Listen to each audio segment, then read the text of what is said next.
अच्छा जी, 14 सितंबर 2025 पाकिस्तान और इंडिया आज मद्दे मुकाबिल है दुबई के ग्राउंड पे।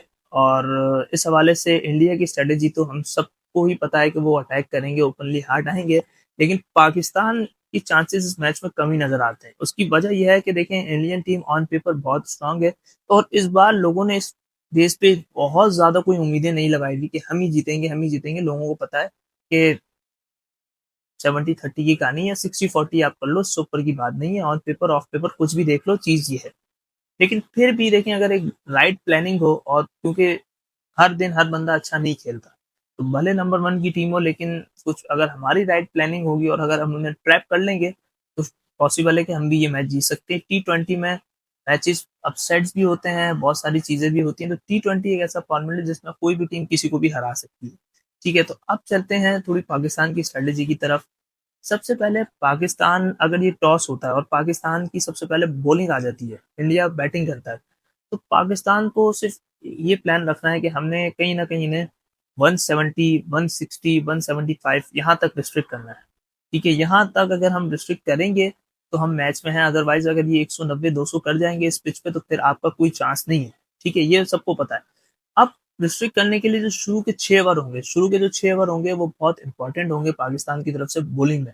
अब जो पिछली वीडियो में मैंने बात की कि हमने एक पेसर बढ़ाया, हारिस रऊफ को ऐड करवाया फहीम अशरफ की जगह, उसकी वजह भी यही थी कि देखें, हमें इंडियन टीम को जो वहाँ जो 190, 200 रन बन रहे हैं, उसको हमने कम करके 170 रन पे कहीं ना कहीं रोकना है। 160, 65, अगर इससे कम में रोक लेंगे तो बहुत ही अच्छी बात है, लेकिन इतने में रोकना है।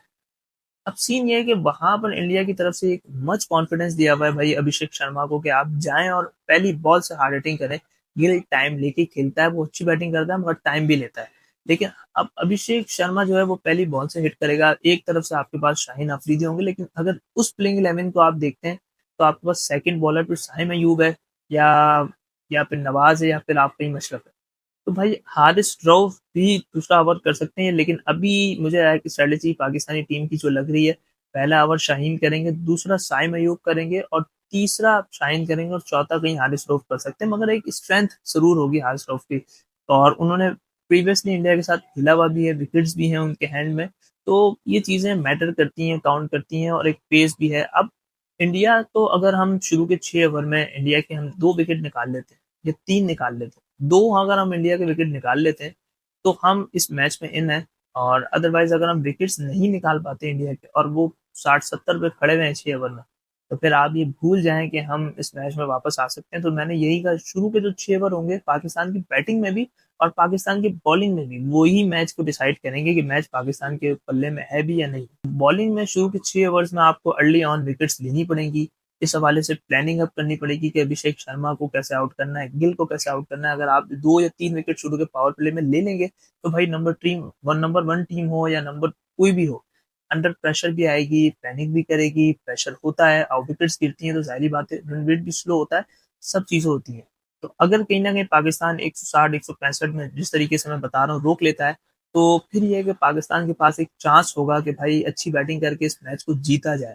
वो भी इतना आसान नहीं होगा क्योंकि सामने बुमराह है, 3 स्पिनर है, और फिर यह है कि मिक्स मिला के इनकी बॉलिंग बन जाती है। मगर अगर ये अर्शदीप को नहीं खिलाते तो इनके पास भी हार्दिक पांड्या पांचवा बॉलर है, तो आप उसको भी टारगेट कर सकते हैं। तो पाकिस्तान की दूसरी बैटिंग है, तो यहाँ पर साहबजादा फरहान को भी थोड़ा सा सोचना पड़ेगा। टीम मैनेजमेंट को इनफ कॉन्फिडेंस देना चाहिए जैसे अभिषेक शर्मा को दिया जा रहा है।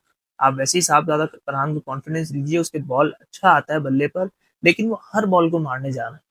आपको अच्छे बॉल्स को सम टाइम रिस्पेक्ट देनी पड़ती है। अगर आप हर बॉल को ही हिट हार्ड करोगे तो आप आउट ही होगे और कुछ नहीं। एक छक्का मार के, 2 छक्का मार के आप आउट हो जाओगे। हर बॉल पे हिट हार्ड आपका नहीं चलेगा। यहाँ पर पिचेस इस तरीके से नहीं है कि आप हर बॉल पे मारेंगे तो वो छक्का ही होगा।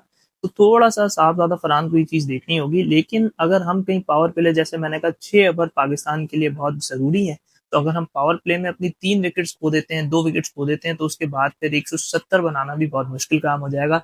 क्योंकि फिर मिडिल ओवर्स में उनके स्पिनर्स आएंगे, और फिर वहां अक्षर आएगा, कुलदीप आएगा, वो रन भी रोकता है, विकेट्स भी लेता है, उसको बाजू का सिंगल करना भी बहुत मुश्किल हो जाता है। फिर आपने उसको भी टैकल करना है। तो ये चीजें हैं कि अगर हम पावर प्ले अच्छा निकालते हैं, हमारी पावर प्ले में 1 विकेट गिरनी चाहिए। अगर गिरे तो, नहीं गिरेगी तो बहुत ही अच्छा है। अगर 1 विकेट गिरे और हम कहीं पावर प्ले में 50, 55, 50 के दरमियान भी है, तो इट्स गुड इनफ। और फिर वहां से जाके हम अपना खेल खेल सकते हैं। या तो फिर एक और स्ट्रेटेजी हम कर सकते हैं कि भाई अगर पावर प्ले में हम इतना मारें कि भाई हम 60-70 कर लें, भले से हमारी 2 विकेट गिर जाए।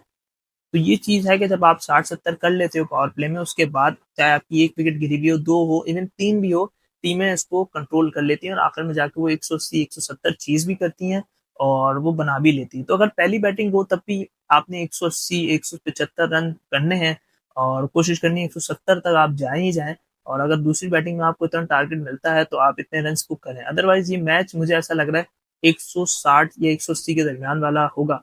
तो अब देखना ये है कि अगर इंडिया इससे और अच्छे पे चले जाता है, अगर 190 या 200 रन कर लेता है, तो वहाँ पाकिस्तान का चांस खत्म हो जाएगा। अगर पाकिस्तान 150 के अंदर-अंदर इंडिया को रोक लेता है, तो वहाँ पाकिस्तान का चांस बढ़ जाएगा। तो अब पहली बैटिंग को, दूसरी बैटिंग को स्ट्रैटेजी बिल्कुल यही रहनी चाहिए और मैच मुश्किल होगा पाकिस्तान के लिए, लेकिन टी20 है, अनहोनी भी होती है। कोई भी बंदा जिसका बैट पे बॉल आ रहा हो, वो परफॉर्म कर सकता है। तो टी20 में सबसे लप्पे वाला गेम रह गया है। जब इंग्लैंड ने 300 रन मारे, तो उससे क्या नज़र आ रहा है? उस पे बात करेंगे बाद में, लेकिन आज की वीडियो में इतना ही। अगर स्ट्रैटेजी आपको पसंद आई हो या आपकी नज़र में कोई और स्ट्रैटेजी है जो पाकिस्तान को हेल्प कर सकती है, इंडिया को हेल्प कर सकती है, तो आप कमेंट में बताएँगे और ये वीडियो मैं पोस्ट कर रहा हूँ। मुझे दीजिए इजाज़त, अपना बहुत सारा ख्याल रखिएगा। मैच के बाद फिर जुड़ेंगे और बात करेंगे किसने आज क्या गलतियाँ की, कौन जीता, कौन हारा। अल्लाह हाफ़िज़।